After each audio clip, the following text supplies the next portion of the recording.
भाई तशद्दुद तो जो है वो शादीशुदा जिंदगी का एक हिस्सा होता है। तशद्दुद शादीशुदा जिंदगी का हिस्सा होता है? ये हाँ। कैसी फजूल बात कर रही हैं आप? भाई देखो तुम्हारे चचा शायद मरहूम जब घर आते, एक सेकंड, शायद मरहूम से क्या मुराद है आपकी? पिछली दफा मैंने तुम्हें स्टोरी बताई थी ना कि वो उन्होंने मुझे देख लिया था तो भाग गए थे घर से और वो घूम गए थे, मिल नहीं रहे थे। तो अब पता नहीं जिंदा है या मर गए, मुझे नहीं पता। तो आपने उनके लिए शायद मरहूम का लफ्ज? मैंने शायद का सीगा इसलिए इस्तेमाल किया। अच्छा, तुम्हारे जो चचा थे वो जब भी घर आते थे ना, मुझसे किसी बात पे अगर वो खफा होते थे तो फौरन बेल्ट निकाल लेते थे। बेल्ट? हाँ, पहनी उन्होंने शलवार कमीज होती थी, लेकिन पता नहीं बेल्ट किधर से निकाल लेते थे। और मुझे कहते थे टेबल पे हाथ रख लो। अच्छा, मैं चूंकि मुझे पता था वो हल्की फुल्की मार होती है, तो मैं टेबल पे हाथ रख देती थी, तो मेरे इधर पीठ पे मार देते थे, बेल्ट हल्का हल्का बोलते थे, Who's your daddy? Who's your daddy? ये क्या बकवास? मैं कहती थी कैस ये आप क्या कर रहे हैं? ये कहते क्या नहीं बताओ Who's your daddy? आपा ये क्या बकवास ये वाकया सुनाने वाला है? मतलब ये वाकया किसी तौर पे भी इस पब्लिक टीवी के ऊपर, चैनल के ऊपर सुनाने वाला है? हाँ, तो तशद्दुद हुआ है ना, घरों में तशद्दुद होता है, डोमेस्टिक वायलेंस थोड़ा बहुत तो चलता है, लेकिन है बुरी बात, नहीं करना चाहिए, मैं इसके टोटली अगेंस्ट हूँ। लेकिन चूंकि हमारा वो पुराना सादगी वाला दौर था तो हम लोग सह लेते थे। मतलब आपके शौहर बेल्ट से आपको मारते और आपसे पूछते Who's your daddy? Who's your daddy? क्या नाम था आपके शौहर का? कैस। कैस? कैस, कैस नाम था उनका। वो क्या कहते थे? वो कहते थे भाई बोल Who's your daddy? तो मैं कह देती थी मुस्तकीम साहब मेरे वालिद साहब का नाम है। मुस्तकीम साहब आपके वालिद का नाम था? हाँ, मेरे वो बोटेनिकल फादर थे मुस्तकीम साहब।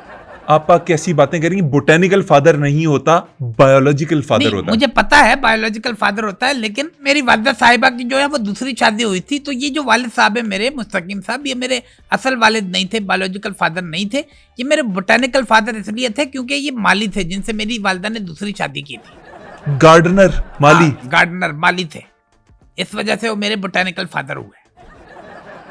मैं आपसे क्या ही बहस करूं इसके ऊपर? अब नहीं, बहस नहीं करो, मत करो बहस, हार जाओगे, मत करो बहस। अकल इतनी बड़ी दलील नहीं है। आपा शेर भी गलत है। हुस्न इतनी बड़ी दलील नहीं, ये अक्ल इतनी बड़ी दलील नहीं होता, हुस्न इतनी बड़ी दलील। खुद बताओ तुम्हारे यहाँ हुस्न कहाँ नजर आ रहा है? कहां से हसीन हो तुम? किधर से हो? हाँ, ये शेर अगर सादर आता है तो मुझ पे आता है, हुस्न इतनी बड़ी दलील नहीं। आप हसीन है भाई, मैं तो इतनी हसीन हूं, कुछ लोग मुझे हसीन कहते हैं और कुछ लोग तो मुझे जमील भी कह देते हैं। हाँ आपा, जमील तो कहीं कहीं से आप लगती हैं। है ये रेहान ने जो जिन बुलाए थे पिछले दिनों, ये तुम्हारे स्टूडियो के अंदर तो नहीं है? मेरा पल्लू खींचा इसने। कौन है? कौन है? मर्द का बच्चा है तो सामने आ। क्या बकवास हो रही है ये? आपा, जिन ने नहीं, ये वैसे गिर जाता है कभी कभी पल्लू, इसमें पल्लू तो सिरक जाता है। सस्ती इंडियन फिल्में देखने वाले, मेरा पल्लू बहुत मजबूत है, ऐसे नहीं गिरता, समझ आई? और वैसे भी तेरी खुर्शेद आपा ने नीचे बुनियान भी पहनी हुई है। आपा, मुझे तो समझ आना बंद हो गई है कि आपसे किस मौजू पे बात करूं। जिस मौजू पे बात कर ले, खुर्शेद आपा बैठी हुई है, शादी पे कर ले, महंगाई पे कर ले, तलाकों पे कर ले, मुसीबतों पे कर ले, हालत हादर पे कर ले, जिस सब अच्छा, बात करना चलें मैं आपसे बातचीत का आगाज करता हूं एक मौजू के ऊपर। मैं अभी पढ़ रहा था कि पाकिस्तान के अंदर जो जहनी अमराज हैं वो बहुत शिद्दत से बढ़ रहे हैं, बहुत तेजी से बढ़ रहे हैं, और पाकिस्तान में हर 4 में से एक फर्द जहनी दबाव का, जहनी अमराज का शिकार है। मतलब तकरीबन 50 मिलियन लोग पाकिस्तान में जहनी अमराज का शिकार पाए जाते हैं। हाय अल्लाह, 50 मिलियन, 50 लाख लोग इस बीमारी से जूझ रहे हैं। आपा, 50 लाख नहीं, 5 करोड़ अफराद। हाय अल्लाह, 5 करोड़ हो गए। ये तो बहुत ज्यादा तादाद है भाई, लोग बड़े बड़े टेंशन में है इसका मतलब। बहुत। और उसकी वजूहात क्या है? महंगाई। हाँ, ये जो गलत शादी का लेट होना, शादी का जल्दी हो जाना, गलत लड़की से हो जाना, गलत लड़के से हो जाना, औलाद जो है वो वालिदैन के मसाइल की वजह से जहनी मसाइल का शिकार है। हाँ। वालिदैन जो है वो औलाद की जरूरत, औलाद की वजह से परेशानी से हो रहे हैं। तो इसके ऊपर बात कर लेते हैं, क्योंकि सबसे बड़ा मसला जो सामने आ रहा है वो ये है कि ये 5 करोड़ लोगों की सेहत को, जहनी सेहत को देखने के लिए सिर्फ 1000 के करीब साइकेट्रिस्ट हैं पाकिस्तान में, क्योंकि इस फील्ड को कोई इंपॉर्टेंट समझता ही नहीं है। नहीं, गलत कह रहे हो बेटा, 1000 नहीं है डॉक्टर जो ये काम देख रहे हैं, सिर्फ एक ही डॉक्टर है 5 करोड़ को देखने वाला। मैं समझा नहीं, एक डॉक्टर? अब वो भी देख नहीं रहा, वो भी घर पे बैठा यूट्यूब देख रहा है। वो यूट्यूब पे क्या देख रहा है? वो यूट्यूब पे उन 999 साइकेट्रिस्ट जो डॉक्टर्स है ना, उनको डिफरेंट मॉर्निंग शो में लोगों को पागल करता हुआ देख रहा है। बातें करने से बच्चे पैदा नहीं होते। हाँ, एक मुल्क है जहाँ बातें करने से बच्चे पैदा होते हैं। ये कौन सा मुल्क है? चाइना में होते हैं। वहाँ सिर्फ शौहर बीवी को यूं बोल देना, हेलो क्या हाल है, बच्चा हो जाता है। इतनी आबादी। ये बैठे बैठे यहाँ पे सिर्फ लोगों का दिमाग खराब कर रहे हैं और हल कोई नहीं बता रहे, बस अपनी बातें की और सीधा अपने व्यूज खड़े किए और निकल गए। आपा मेरी बात सुने, अगर 1000 डॉक्टर्स हैं और वो टेलीविजन के ऊपर आके लोगों को ये बताते हैं कि जहनी अमराज पाए जाते हैं, तो वो कम से कम कुछ काम तो कर रहे हैं ना, एक्नॉलेज तो करवा रहे हैं लोगों को कि जहनी अमराज पाए जाते हैं। वगैरह हमारे यहाँ तो जहनी जो मरीज होते हैं, किसी को जिनों का शिकार समझा जाता है, किसी को कहा जाता है इसके ऊपर काला जादू हो गया है। वो डॉक्टर्स अगर आके लोगों को ये बता रहे हैं तो उसमें क्या हर्ज है? वो गलत कर रहे हैं ना, बिल्कुल गलत कर रहे हैं। वो क्या गलत कर रहे हैं आपा? वो उन 5 करोड़ लोगों को ये क्यों नहीं बोलते कि खुर्शीद आपा अच्छे रिश्ते करवाएगी, उनके पास जाओ, वो तुम्हारी शादीशुदा जिंदगी को बना देगी।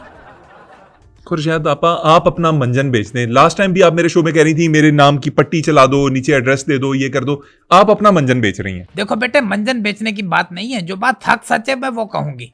ये जो यूथ है ना, जिनकी लेट शादियां हो रही है, किसी भी वजह से हो नहीं पा रही, तो ये जहनी अमराज का शिकार इसी वजह से हो रहे हैं कि शादियां इनकी नहीं हो रही। तो अगर मेरे पास आएंगे तो मैं तो इनको फुल फ्लेज इंशाल्लाह इनका हरा भरा दहन कर दूंगा।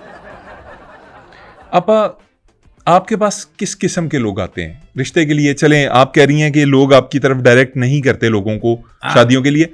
कोई आखिरी अहम बंदा बताइए पाकिस्तान के अंदर, कोई ऐसा नाम बताएं जो मशहूर हो और आपके पास आया हो। भाई देखो, ये जो अभी चल रहा है हकीम बाबर। हकीम बाबर साहब? हाँ, ये जिन्होंने दूसरी शादी की है, जो हमारे शो में भी आए थे। जी। हकीम बाबर साहब ने आपके थ्रू शादी की है? नहीं, मेरे थ्रू नहीं की, बल्कि मेरे ऑफिस मेरा रिश्ता लेने आए थे। मेरा रिश्ता लेने आए थे पहले, ये तो उस लड़की से कर दिया उन्होंने। क्या मतलब? मुझे एक सेकंड, ये बिल्कुल पिक्चर क्लियर नहीं हो रही। वो आपसे शादी करने आए थे? हाँ भाई, मैं अपने एक दिन ऑफिस में बैठी थी, काम कर रही थी। इसका रिश्ता हो गया, इसकी अंगूठी बन गई, हाँ इसकी तलाक हो गई। है, इसकी तलाक क्यों? इसकी तो अभी तक मैंने शादी ही नहीं करवाई। तो खैर, इतने में नॉक हुआ और अंदर एक बारिश बुजुर्ग जो है वो ऑफिस में नमूदार हुए। बारिश बुजुर्ग? हाँ ठीक है। मैंने कहा जी किस सिलसिले में आए हैं? तो मुस्कुराए और कहा कि जी मैं आपसे निकाह के सिलसिले में हाजिर हुआ हूँ। मैंने देखा, मैंने कहा काम क्या करते हैं? कहते हैं अपना कारोबार है, खाते पीते घराने से हूँ। मैंने पूछा खाते क्या है? बोलते हैं बस जो मिल जाए, रूखी सूखी सलाजीत वगैरह। मेरा माथा ठनका। मैंने कहा क्या काम करते हैं? कहते मेरा ताल्लुक हिकमत से है। मैंने कहा आपका ताल्लुक जायज़ है? कहते नहीं, मेरा ताल्लुक हिकमत से है और जायज़ है, मैं अपना कारोबार कर रहा हूँ। मैंने कहा चले ठीक है। मेरा भी माइंड बन गया, जैसे तैसे करके माथा ठनक रहा था। फिर मैंने कहा चलो जी, रिश्ता पक्का, सही है, अब मुंह दिखाई दे दो। अच्छा, जेब से हकीम बाबर साहब ने पैसे यूं निकाले हैं, साथ में इतनी सारी दवाइयां गिरी है, तो देख के मेरी तो चीख निकल गई, इतनी खतरनाक दवाइयां। भाई मैंने कहा मैं तो नहीं कर रही शादी। मैंने वही इनकार कर दिया। मैंने कहा कोई और देखें।